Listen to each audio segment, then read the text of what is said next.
And the fact is, Disney gets more subsidies than any company in the history of our state, and probably subsidies unique to any company in all of America. Since the late 60s, they have their own government that they control and that they operate. You know, there have been things that have gone on their properties that we probably don't even know about because they control all this stuff. So they do that. They are exempt from laws that every other company has to follow. They get huge tax benefits, and they've even been able to rack up $766 million in unsecured municipal debt. And so that is an arrangement that's not even just corporate welfare. It's much more than that. That is putting one company on a pedestal in our state and really having the state of Florida locked arms with this one company. And I'm sorry, if they're going to be doing all this stuff, I'm out of that arrangement. I am not going to have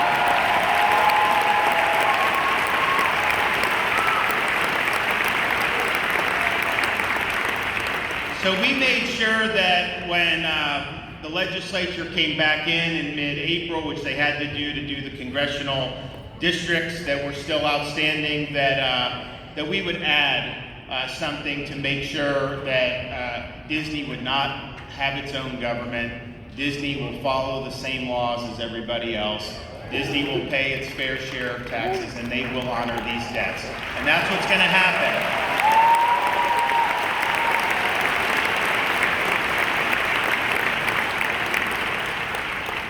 And look, I'm just doing what I think is right for the people of my state, and that's all we're trying to do. But I do think this fight has had reverberations across the country. I think you're seeing some of these corporations retreat from this unflinching and reflexive wokeness, and I think that they realize that that's not a good business strategy. And look, they can make those decisions how they want, but I think what my responsibility is to do is to make sure I'm protecting the freedom and opportunities of the people that I represent. And I believe that just because it's not the government doing it, if you're harnessing corporate power to try to impose a left-wing agenda, I've got to be just as concerned about it being done at the hands of a big corporation than I do if it's at the hands of Brandon himself.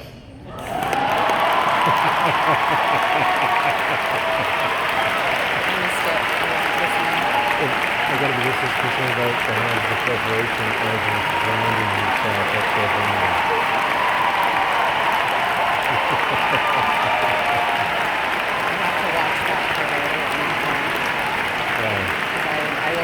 And we know what Brandon's up to, and nobody has fought back more than the state of Florida since he's been in office.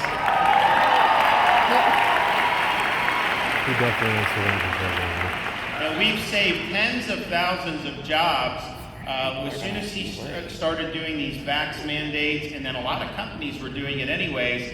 We called a special session of the legislature last year, and we made sure every Floridian had protection. So if you didn't want to do COVID vax, you didn't have to do it. You could keep your job.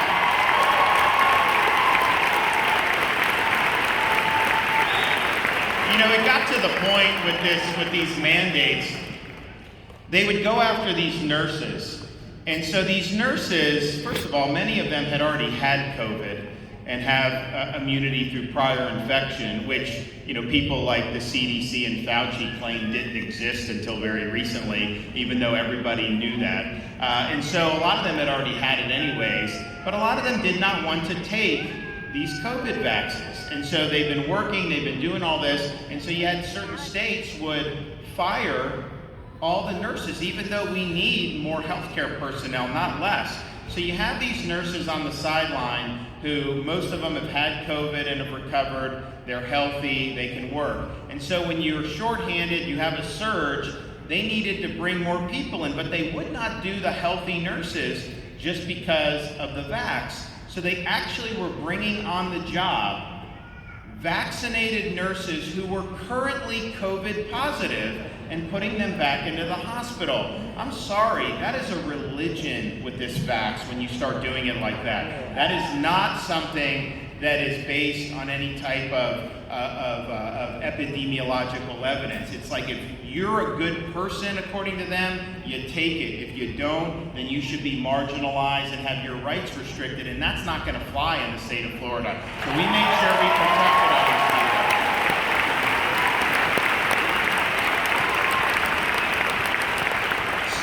So we have these fights, and we're standing up for what I think are important principles and important values. And yes, unfortunately, so much of it is, keep the garbage out of the education system and fighting to constantly keep this agenda at bay. Because, if you look, the universities have totally been captured with a lot of this stuff. And they're trying, and part of the reason why they get so mad at me on the left and in the media is because, I'm actually willing to fight back against it where a lot of Republicans are not.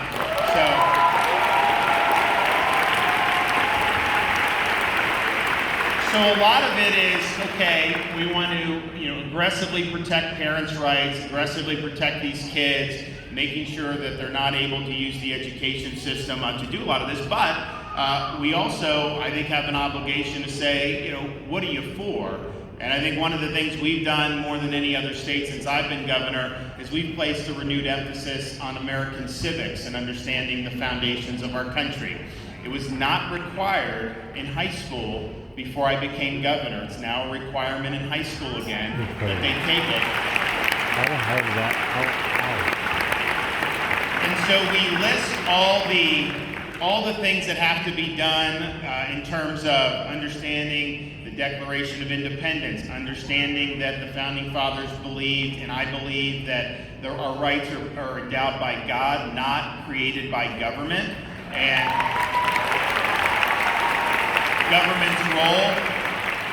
government's role is to protect the rights that we already possess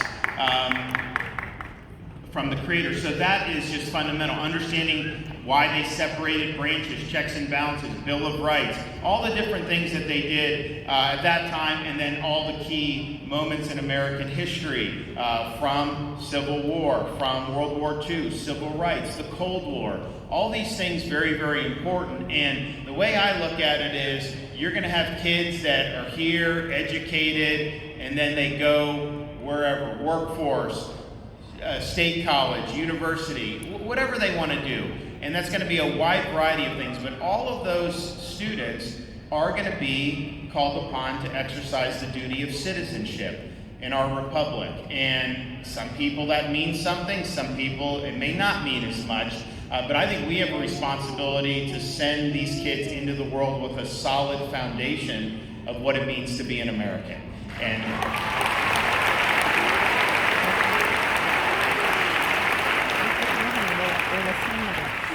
And I think especially as we look on this weekend where we're coming upon Memorial Day, why have people been willing to go out and wear the uniform and fight and die for our country? What was their motivation? Why did they think that that was something that our country was something worth fighting for? So as we honor them, we also honor the fact that we wouldn't be here if it weren't for people willing to step up and do that. And so I think it's just really, really important. And so we're doing things like, because we could sit there and say what needs to be taught, but you got to have the teachers that are passionate about it and that understand it and everything. So we've created a program we're calling it like a civics boot camp for educators. And if you go through it, you get a $3,000 bonus. But this is really good curriculum that is free from all the ideological agendas. And it'll be similar to like if you were doing a civics class before a lot of this stuff really got perverted. It'll be very, very solid, and it's going to really hit on the key things. And so I think it's going to be a huge incentive for folks to go and get that. And honestly, you don't even need to be a civics teacher. If you're a different type of teacher, you can still are eligible to do it because understanding those foundations I think are important if you're teaching literature or all those other things. We're also going to be implementing a test for graduating seniors that is similar to the citizenship exam that naturalized citizens have to take. You hear that? Right. Graduating high school students have to take the U.S. citizenship exam. And at the end of the day, I think it's probably the case that the average person who immigrates to the United States probably knows more once they become a citizen about our foundations than a lot of people that end up in our colleges, and that's really a sad thing. So we want to be able to measure that, and we want to be able to see where we're doing well and where we're falling short. And one of the things we did recently that kind of plays into this is I think we're the first state in the country that we are going to have once a year of Victims of Communism Remembrance Day. And we're going to...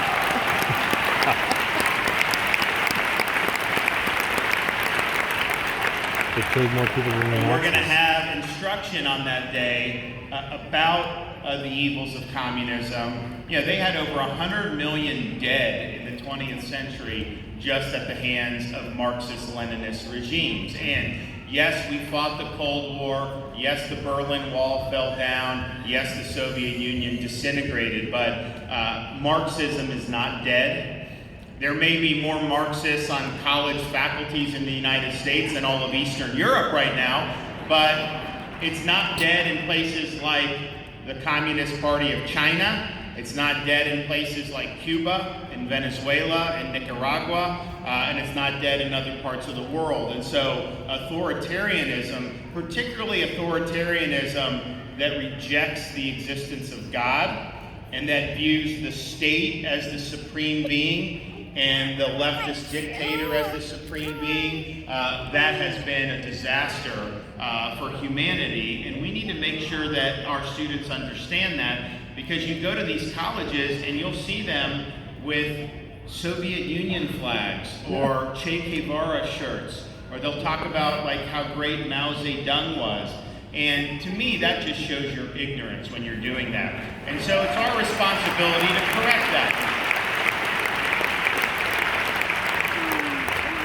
And so we're doing that, and I think we're doing more than any other state is doing it. So one thing I would just say is thank you for what you're doing, to have such an active role in the education and upbringing of your kids and your family. I think it means a lot. I think our homeschooling in Florida has been a huge success over the years.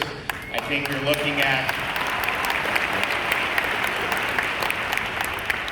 you know, COVID really crystallized a lot of the shortcomings with America's education system. And so I think you've never seen a bigger upsurge in homeschooling than you have across our country over the last 2 years. I mean, even in Florida, where, you know, we were one of the few that said the kids need to be in school and all this other stuff, you know, you had some of these school districts trying to force mask these kids. You had these school districts with these insane mitigation policies. And so a lot of parents saw that and they were like, you know what, you know, we're going to try it a different way. So I think that option is very, very important, and it is a testament to how well the school system is doing, because parents are busy, you got a lot on your plate, and if you felt comfortable sending the kid to school, then many people would probably do it. So I think what we're trying to do is make sure that all parents have a meaningful choice. And so if you're low income, you know, we want you to qualify for these scholarships so you can send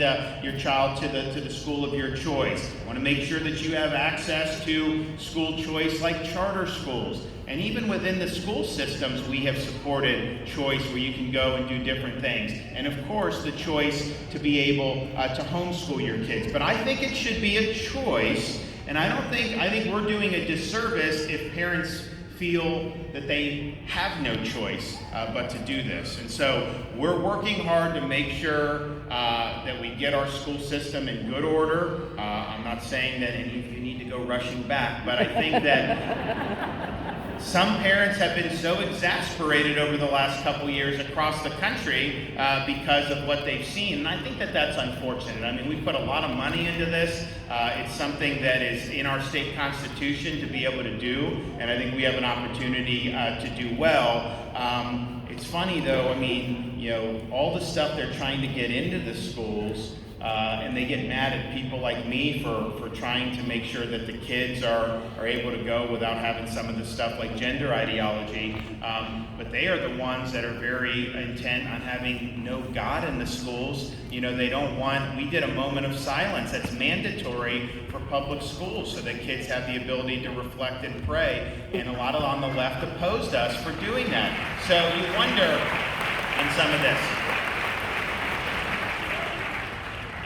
So we are the free state of Florida, and we're going to continue to be the free state of Florida.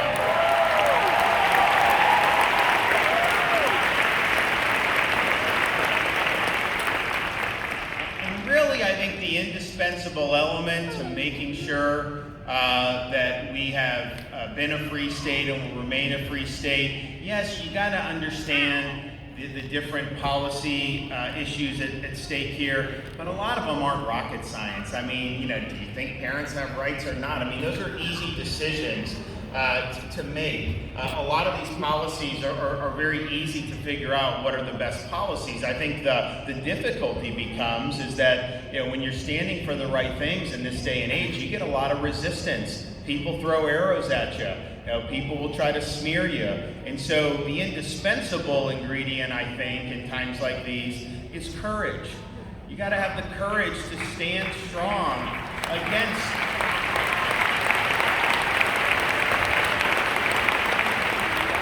You got to have courage to stand against things like cancel culture. You got to have courage to stand against things like corporate media lies and calling them out. You got to have the courage to stand up to big companies like these big tech companies who are trying to stifle dissent and stifle our voices. You have to have the courage to stand in the way of the Brandon administration. And we have done that.